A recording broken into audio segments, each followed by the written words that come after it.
So dahil may humihingi nga ng tips sa pagre-reband or sa mga salon tips para mas maging maganda ang reband, so magbibigay tayo ng tips mula dito sa Billy Milano Salon. So ano mga dapat natin tandaan pag tayo nagre-reband? Syempre dapat unang-una, alamin natin yung texture ng buhok, kung gaano siya katibay, gaano pa siya kaya niya pa bang i-reband, kasi may mga buhok ngayon na hindi mo na kayang hindi na pwede siyang i-reband. So dapat i-analyze natin yung buhok, no? I-analyze natin kung pwede pa siya mag-undergo mag-reband. So after nating ma-analyze yung buhok ng client, i-repair natin sa ating mga client kung ano yung mga dapat gawin sa buhok niya. Dapat before natin hawakan yung client, nauunawaan niya kung ano yung gagawin sa kanya. Yun yung the best para maunawaan ng client yung lahat ng nilalagay na gamot sa hair niya, yung lahat ng process na gagawin sa hair niya, dapat ipapaunawa niyo yan sa client niyo before nyong gawin.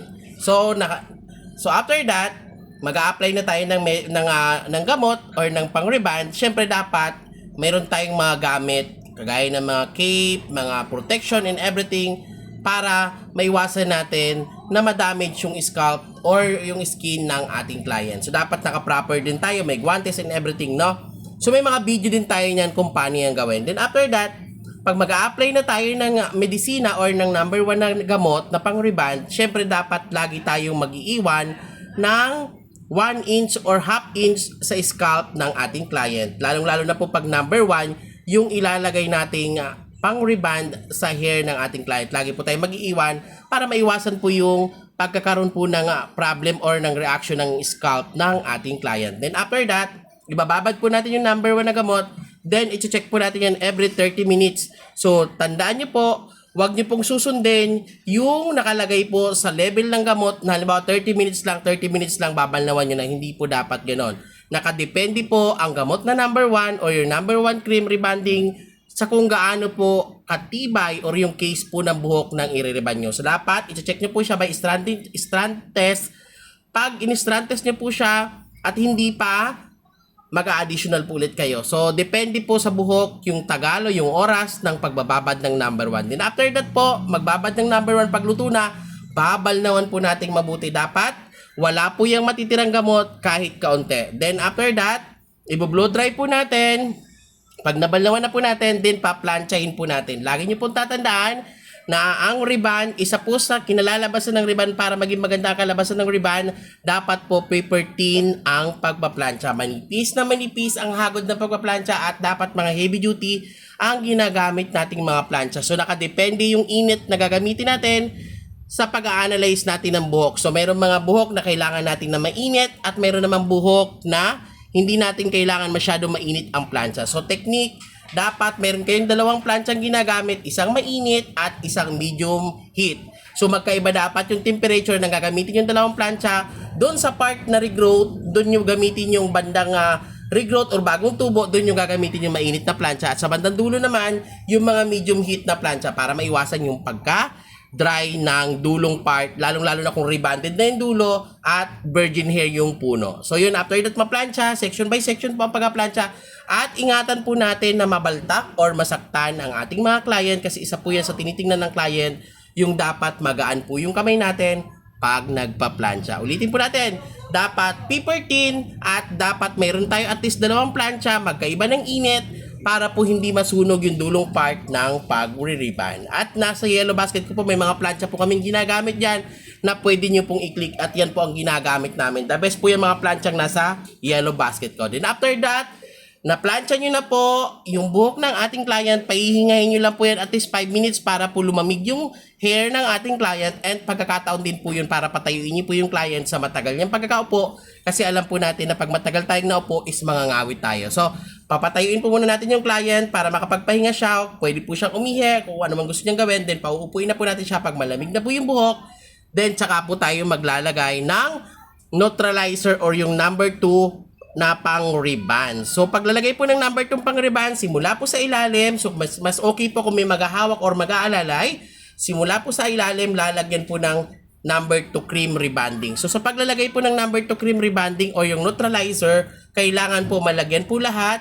Basa po dapat siya para maiwasan po yung pagkaka-rubberize. Section by section po ang paglalagay ng neutralizer na gamot. Then after that po, babad po ng 30 minutes. So 30 minutes na po ang ginagawa naming babad sa mga rebanding ng neutralizer rebanding.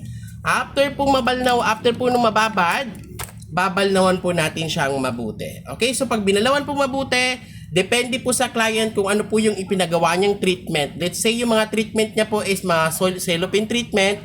Ang ginagawa po namin, doon na po sa mismong balnawan nilalagay yung cellophane treatment at doon na po mismo binababad. At kung ang treatment naman pong i-avail niya is mga Brazilian, mga Sistine at kung ano-ano pa na kailangan pang ibabad, binabalik po namin sa upuan yung client para po ma-treatment like Brazilian. After po mabalnawan sa number 2, pauupuin po namin ulit yung client, then i-blow dry po namin yung buhok. Mas okay po na tuyo ang buhok pag naglagay po kayo ng Brazilian keratin kasi mas na-absorb po ng buhok yung Brazilian keratin treatment at nagiging mas maganda po yung outcome. So i-blow dry po namin, then lalagyan po namin ng section by section ng Brazilian keratin treatment, Brazilian blowout, kung ano man po yung treatment na yon. Iniingatan po naming madikit dapat sa anit kahit yung Brazilian keratin at kahit anong treatment po na may keratin po is dapat ingatan po nating dumikit sa anit ng client. So after po nun, ibababad po namin yon. So isa pa pong technique pag hindi po nagmamadali yung client, binababad po naming matagal yung mga treatment na mga Brazilian. Bakit? Mas okay po ang kinalalabasan pag matagal pong binababad yung mga gamot na Brazilian. So after that, i-blower po namin yon, then paplantsahin po ulit yon section by section. Then hindi na po yun babalnawan pag Brazilian keratin. At pag mga system treatment naman po, binababad po namin ulit yun ng mga 1 hour. Then tsaka po babalnawan, then tsaka po paplantsahin po ulit. Yun lang po. Then after that pong maplantsa yung Brazilian or yung treatment na ginawa, no? Na treatment na po lahat na ginawa, itinitrim po namin ng kaunting-kaunti lang yung mga dulong part or yung mga na-damage. Then nilalagyan po namin ng serum or yung leave-on serum kasi 3 days po siyang hindi maliligo.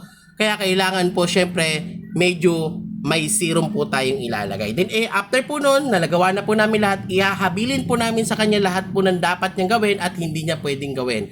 So sa mga rebanding po, natural na natural po sinasabi natin, bawal pong basain ng 3 days, bawal ipitan, bawal ganito, bawal mabasa, bawal kung ano-ano pa man, inahabilin po namin yun bago po umuwi yung mga kliyente. Isa po yun sa dapat ginagawa ng mga beautician para alam po ng mga kliyente yung gagawin nila. So wala pong mga sisihan na bakit nagkaganito ang buhok ko. Kasi hindi naman pala na-explain. So dapat pinauunawa po natin sa client natin yung lahat ng ginawa natin sa salon at yung dapat nilang gawin hanggang sa kanilang pag-uwi. At syempre, sa amin po sa Villa Milano Salon, isa pa pong tip namin, kailangan po namin ina-update po yung client doing may chat po sa Blue Apps or saan man po pwede namin siyang kontakin. Nagkokontakan po kami hanggang mabalnawan po yung hair ng aming client. So kaya pinapauso po namin at uso po sa Villa Milano Salon ang same day wash rebanding. So hindi niyo na po kailangan maghintay ng 3 days. Kaya alam na po namin kagad ang outcome, hindi na po kami nagme-message. So yun po yun. Dapat po sa mga kliyente, inaalagaan niyo pa rin po siya. Pagka-uwi sa kanilang bahay, kailangan inaalam niyo po yung case ng buhok nila at inaalam niyo po kung paano po ang lagay ng kanilang buhok at sasabihin nyo rin po kung paano alagaan yung kanilang buhok. So yun lang po, napakasimple lang po ng mga rebanding at pwede rin po kayo magtanong pa dyan kung paano po yung mga process at gagawan po mismo namin yan ng video. So yun lang po mga salon tips natin. Lagi nyo pong tatandaan na dapat mas may alam po yung may-ari ng salon. Yun po yung pinaka-the best na tips ko talaga. Dapat pag magkatayo ka ng salon, dapat mas alam mo yung trabaho para in case nakikita mo yung mga ginagawa ng staff mo o yung mga tao mo o yung mga beautician mo. Ikaw yung dapat head dun sa business salon. So yun lang po ang salon tip namin. Sa mga may tanong pa po, pwede po kami magbigay ng advice at ito po ang hair rebanding advice at kung paano po mas maging maganda ang reband. So marami pa po kaming pwedeng i-share sa inyo. Basta magtanong lang po kayo dyan. I-comment nyo lang po dyan yung tanong nyo at sasagutin po namin yan. Maraming thank you. God bless.